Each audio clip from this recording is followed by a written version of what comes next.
പട്ടയത്തിനായി കാത്തിരിക്കുന്ന 3 ചെയിൻ പ്രദേശം വികസനത്തിനായി കാതോർക്കുന്നു. 3 ചെയിനിൽ പ്രാദേശിക വികസന പദ്ധതി ആവിഷ്കരിച്ചാൽ കർഷകരുടെ സാമ്പത്തികാവസ്ഥയ്ക്ക് വലിയ നേട്ടമുണ്ടാക്കാൻ കഴിയും.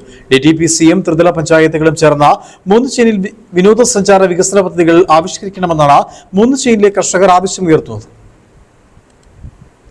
ഉപ്പുതറ അയ്യപ്പൻകോവിൽ കാഞ്ചാർ പഞ്ചായത്തിലെ 3 ചെയിൻ പ്രദേശം പ്രകൃതി രമണീയമാണ്. ഇടുക്കി ഡാമിന്റെ വൃഷ്ടി പ്രദേശവും പെരിയാറിന്റെ തീരപ്രദേശവുമാണ് 3 ചെയിനിൽ ഉൾപ്പെട്ടിരിക്കുന്നത്. ഇടുക്കി പദ്ധതി വന്നതോടെയാണ് പ്രദേശത്തിന്റെ സൗന്ദര്യം വർദ്ധിച്ചത്. ഇടുക്കി പദ്ധതിക്കായി ഒഴിച്ചിട്ട 10 ചെയിനിൽ 7 ചെയിനിൽ പട്ടയം നൽകി. ബാക്കിയുള്ള 3 ചെയിനിലാണ് കർഷകന്റെ വീടുകൾ സ്ഥിതി ചെയ്യുന്നത്. പ്രദേശം ആദ്യമായി കാണുന്നവർക്ക് സ്വർഗീയ അനുഭൂതിയാണ് ഉണ്ടാവുക. 3 ചെയിനിൽ നിന്നാൽ മീൻപിടുത്തവും ചൂണ്ടയിടിയിലും തോണി യാത്രയുമെല്ലാം വേറിട്ട അനുഭൂതിയാണ് സമ്മാനിക്കുന്നത്. ത്രിതല പഞ്ചായത്തുകൾക്ക് ഇവിടെ പലവിധ വിനോദസഞ്ചാര പദ്ധതികളും ആവിഷ്കരിക്കാൻ കഴിയും. തടാകത്തോട് ചേർന്ന് കിടക്കുന്ന പ്രദേശത്ത് അധികം സാമ്പത്തിക ഭദ്രതയുള്ളവരല്ല താമസിക്കുന്നത്. വിനോദസഞ്ചാര വികസനം ഒരുക്കിയാൽ ഇവരുടെ സാമ്പത്തിക ഭദ്രതയും ഉയരും. ഇത് ടൂറിസം വികസനത്തിന് ഏറ്റവും അനുയോജ്യമായ പ്രദേശമാണ്.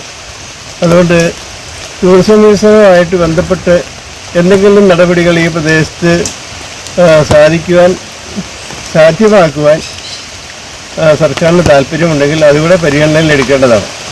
3 ചെയിനിൽ വികസന പദ്ധതികൾ ഒന്നുമില്ലെങ്കിലും ഇവിടുത്തെ സൗന്ദര്യം ആസ്വദിക്കാൻ ധാരാളം സഞ്ചാരികൾ എത്താറുണ്ട്. ഒരിക്കൽ വന്നാൽ പിന്നെയും സഞ്ചാരികൾ ഇവിടേക്ക് എത്തും. 3 ചെയിനിൽ അതാത് പഞ്ചായത്തുകൾ പദ്ധതി ആവിഷ്കരിച്ച് വിജയിപ്പിച്ചാൽ തന്നെ DTPC താനെ വരും. പഞ്ചായത്തിന്റെ വികസന പദ്ധതി നടത്താൻ വൈദ്യുതി വകുപ്പാണ് തടസ്സം. സർക്കാർ വൈദ്യുതി വകുപ്പിന്റെ തടസ്സം നീക്കാൻ നടപടി സ്വീകരിക്കണം. 3 ചെയിനിൽ ത്രിതല പഞ്ചായത്തുകളും DTPCയും സർക്കാരും ചേർന്ന് ടൂറിസം വികസനത്തിന് നടപടി സ്വീകരിക്കണമെന്നാണ് 3 ചെയിൻ നിവാസികളുടെ ആവശ്യം. Idukki vision news, Upputhara.